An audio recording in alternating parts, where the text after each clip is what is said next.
Hello, everybody, and welcome to the Doctor's Notes podcast by Doc's Castle Media, a podcast I created to share the notes of one of my favorite reality shows ever, Big Brother USA. I'm your host, Doc, and I'm here to talk BP perspective from Doc's point of view. So here we go. So let's begin. We're here to talk about a new episode of Big Brother. Yay! And today's episode is the Veto Competition recap. It's been, a few days since we've seen Cameron in his new reign coming back into the house. He is the HOH after being, completely exiled and being a zombie. But he is coming back full-fledged, and he has alliances that he is working with, people that he is working with in this game, and it's just looking pretty good for Cameron.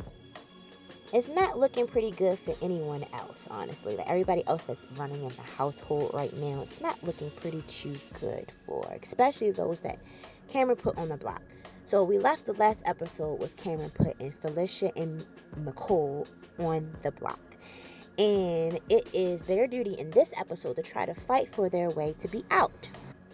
But in the meantime, prior to the competition, we have people doing their usual talk. So I want to discuss the conversations that happened prior to the HOH. Prior to the veto competition. Goodness gracious, guys. Sorry. So as you all know, Felicia is not too happy about being on the block. She doesn't seem as though she's one of the most threatened, a big threat to Cameron. She's thinking that there are stronger threats in the house. She even threw Suri under the bus when it came to Cameron talking to her when he was talking to everyone prior to making his nominees. But Felicia made it her mission in this episode to go to Cameron to talk to him, to kind of get a reason for why. And Cameron gave it to her straight. Like, Cameron is not a liar. He's playing an honest game, and he gave it to Felicia straight that he doesn't really want her in the jury house. He just straight up told her that. He doesn't want her in the jury house because he feels as though that she has the power, and she's very persuasive. She has the power of persuading other people in the Big Brother house to vote against him if he was in the final two chairs. And honestly, I don't think that she's that persuasive, especially when you got a game being played like Cameron. That indeed is probably what he is defining as the best explanation for himself in the game. But honestly, I agree with Felicia. Like, honestly, no matter what she does, if she's in the jury house and she was to try to persuade people not to vote for Cameron, it's not going to be her persuading them to make them feel as though he's not a winner. Cameron has already proved that he is the winner when it comes to, if he makes it even close to the final three, he deserves to win the game already. So that excuse coming from out of Cameron's mouth, I can't agree with Felicia. Like, that's just dumb. There are other people in the house that do better with persuading, like she said, Suri. But because Cameron isn't really working with Suri, or hasn't worked with any of the people that was in Suri's group, he doesn't know her persuasive techniques and how powerful it is for her to be able to sway people into what she wants to do. All we know is that Cameron's been knocking her people out, so it's obviously not working on him at all. It's just working on everyone else, and Felicia has made a point by pointing that out. But of course, he's not seeing that. He's seeing Felicia being the target, because I think Felicia put Cameron on the block the week that she was HOH. So it's just back and forth. It's a back and forth thing.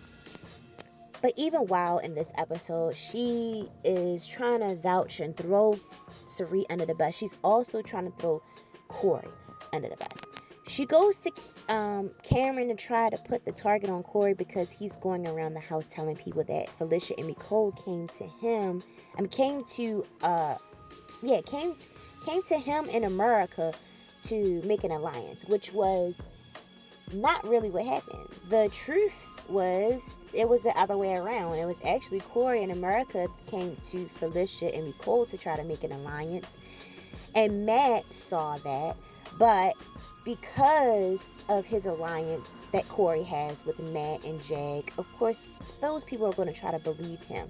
He could easily go on to those other people in his other alliances with Blue, Jag, and Matt and just convince them at this moment that Felicia and Mecole did that because they aren't working with Felicia and Mecole. So they're going to go with who they believe the most anyway. So, and like, I feel like the week that Jared and Cameron were zombies, America already, like, she already covered her tracks with saying that she made an alliance with Felicia and Mecole when she was talking to who was she talking to? She was talking to Blue about it. And Cameron being a zombie and being quiet, America didn't realize what she was doing when she was having this conversation, didn't realize that Cameron was there, and now Cameron's actually using that information to his advantage. And we're seeing how all of this is playing out after him using that information. We're seeing that America and Corey are definitely about to be targeted next, if not this week, because we still don't know who the winner or who Cameron took off the block, because this episode was whack. They actually turned the episode off without letting us know who was saved from the block for Veto, if it was anyone who was saved from the block for Veto. Like, this was stupid. Production did a terrible job with editing this episode. Boo.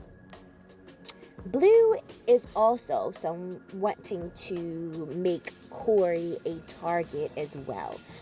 She's wanting to speak to Cameron about his thoughts about who's the target this week, and he's telling her that he's really going after Felicia. She thinks it's kind of a waste, but I mean, she can't say anything too much about it. She just goes with the flow because that's who she's working with right now. She doesn't really have anyone else that she's working with, but she does want Corey to be a target because Corey is the main reason why Jared isn't in the house right now. The blow up between Jared and Corey has Blue feeling a little sore, and she's trying to revenge her boyfriend. But it's not working in her favor. Cameron is absolutely too strong, winning too many competitions. He's a powerhouse this entire week. And if no one can meet him where he is, he just gonna win. Next week, he can't even play as the HOH. So, he can't even play for HOH. So, it really means something for him to create a weekly deal like he normally does in order for him to stay safe next week, because he can be an ultimate target as well depending on who is the winner of the HOH. Now, I don't think that Mecole is going to leave the Big Brother house, but Mecole is starting to show her strength in competitions. And I want to say this because in the veto competition that they had on this episode, Mecole placed in second place, which is pretty close. She was really close, only a few seconds behind Cameron.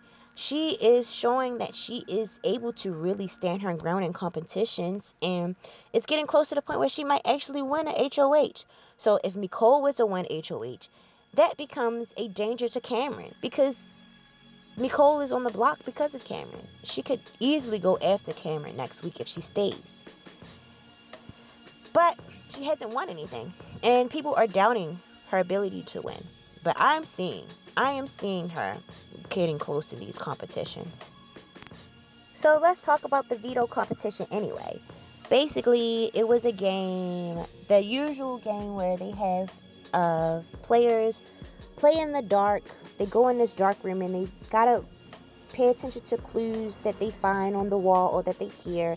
And out of those clues, they have to search for things and whatnot to reach a certain goal. For this particular game, they had to search for clues on the walls, to scratch scratched into the wall to perform a exorcism on two girls that's inside the house. So whatever was seen on the wall, they had to find those things, and then you used all of those things to basically release the demon that is inside of the BB Exorcist girls.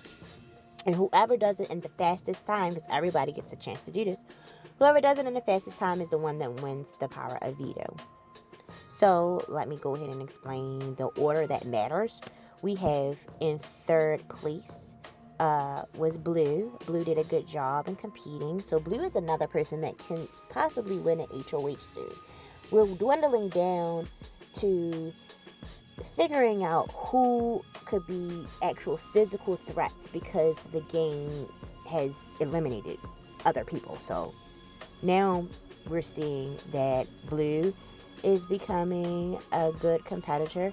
Mecole placed in second. She's becoming a good competitor. And then we have Cameron, who of course has won the veto competition. When he wins the veto competition, everyone is cheering, everyone's excited, but not like it was for the HOH. The HOH competition, nobody seemed like they were happy that he won the HOH. For the veto competition, it was a courtesy clap. I feel like it was a courtesy clap. They were being good sports to Cameron because I'm pretty sure all of them are tired of him powerhouse in that house. Like, it's all Cameron does. And he is getting the ego too. Like when you listen to his diary rooms, man, he's getting the ego. He know he playing this game. He know he back and he's shaking this house up. And if they don't get him out, he is going to win. So I just honestly want to see if he's going to make it that far in the game. Because they are retarded if they allow him to make it that damn far. So now that he won the veto, he wants to take the fugitives, that's his alliance that he has with Jag and Matt, and he wants to talk to them about the possibilities of what he can do. Should he be focused on getting Felicia and Mecole, keep them on the block? Or should he take someone off the block and backdoor someone? And Corey is the possible backdoor because he's very strong. And Cameron knows this. So when he brings up this idea to Matt and Jag, Matt is all on board because he knows that he doesn't feel comfortable being the one that has to knock Corey out. He knows that him and Jag would have to be the one to knock Corey out. And they don't want to show their cards because they are actually in a different alliance with them. Outside of the fugitives. They're in alliance with Corey in America. So, let's see. As it appears to be, Matt shares that, he's okay with it. But Jag shares that he's not okay with it. He feels as though a move like backdooring Corey might be too early in the game. And honestly, to me, it's not too early in the game. We're literally in the middle of the game. Like, they better knock out somebody. Out of the people that need to be out of the house, that are powerful, that is not on the block, that I feel, is Sari and Corey. They've played significant parts in this season, and yet they're safe this week. Felicia and Mecole being nominated, it is a waste, honestly. These two people, Felicia, she won one competition as head of household. Mecole has won none. So, is it a waste? Yes. It is a waste. It is a waste. This episode, I do not have an MVP player because this episode didn't even give us an in on what Cameron was deciding to do. It didn't even let us know if anyone came off the block or stayed on the block at all. Like, we're going to figure that out on the next episode. So I just don't know. I didn't want to give an MVP player. And the strategic talk that basically happened in this episode didn't seem like it was very significant or something that important for me to give a most valuable player award to. And if it was, obviously it would probably be Cameron. Like, he won the veto competition. But whatever.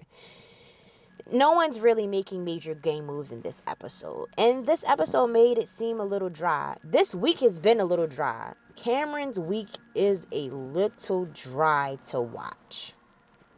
I just really want to see who leaves this week and if they're going to turn up next week.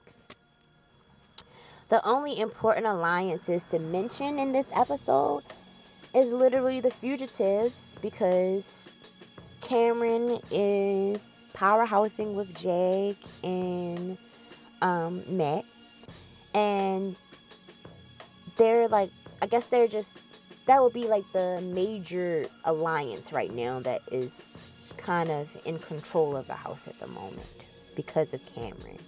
But I still look at Cameron as a lone wolf out here. He's just using people as he can use them when he needs to use them. Another alliance to mention is Felicia and Mecole. Their final two alliance, they're in danger. They're on the block. So it's obviously that their alliance is about to be split up. And of course we have a strong Corey in America, who are just happy that they're not on the block right now. And they're sitting pretty and safe. But I am seeing that Corey is definitely a threat to a lot of people and is on people's radar at this moment. So as that will be short-lived as well. Maybe the showmance will be split up pretty soon. Who knows? I feel as though all these alliances just floating around, and the people that's going to wind up being in the final two chair is going to be like the worst combination that we would have ever expected. And do I want to continue to sit there and watch that? I don't even know, y'all. Like, for real. I don't even know. Like, because the game is kind of getting a little stale for me. Like, I'm ready for some more drama to happen. But I think they've been traumatized in that house, of, especially Cerie. So we ain't really seeing any good things right now, especially this week. Anyway. So, basically, I discussed with you guys the alliances just now, you know, that there is no MVP player this week. We discussed about the position and where Felicia is and if she should be leaving, which I disagree with. I honestly think that there's other stronger players other than Felicia. And we were talking about how her alliance is being dismantled right in front of our eyes because she's on the block with her final two person. We talked about the veto competition, and it really wasn't significant, but Cameron won. And we also discussed positions with Blue in the house, and we discussed the position with Corey in the house. All to say that we have not figured out what Cameron did for the veto ceremony. At the end of the episode, we were left with just Felicia and Mecole being on the block. We don't know if Cameron took anyone off to backdoor at all. We'll find out in the next episode. So, in the meantime, you guys, make sure that y'all tune into Thursday night episode for the eviction to see who is being live evicted out of the house. But in the meantime, peace out, y'all. Thank you so much for tuning into the Doctor's Notes podcast. I hope you enjoyed today's episode, and if you found value in what you heard today, don't forget to subscribe to our podcast and leave us a review on your favorite podcast platform. For more updates and Doc's Castle content, follow me on my social media. You can find me on Twitter, Instagram, and Facebook at Doc's Castle. If you have any questions, suggestions, or topics that you'd like to cover in future episodes, feel free to reach out to me via email at docscastlemediainfo@gmail.com. Remember, your support means the world to me, and I'm grateful to have you as a listener. But until next time, peace out.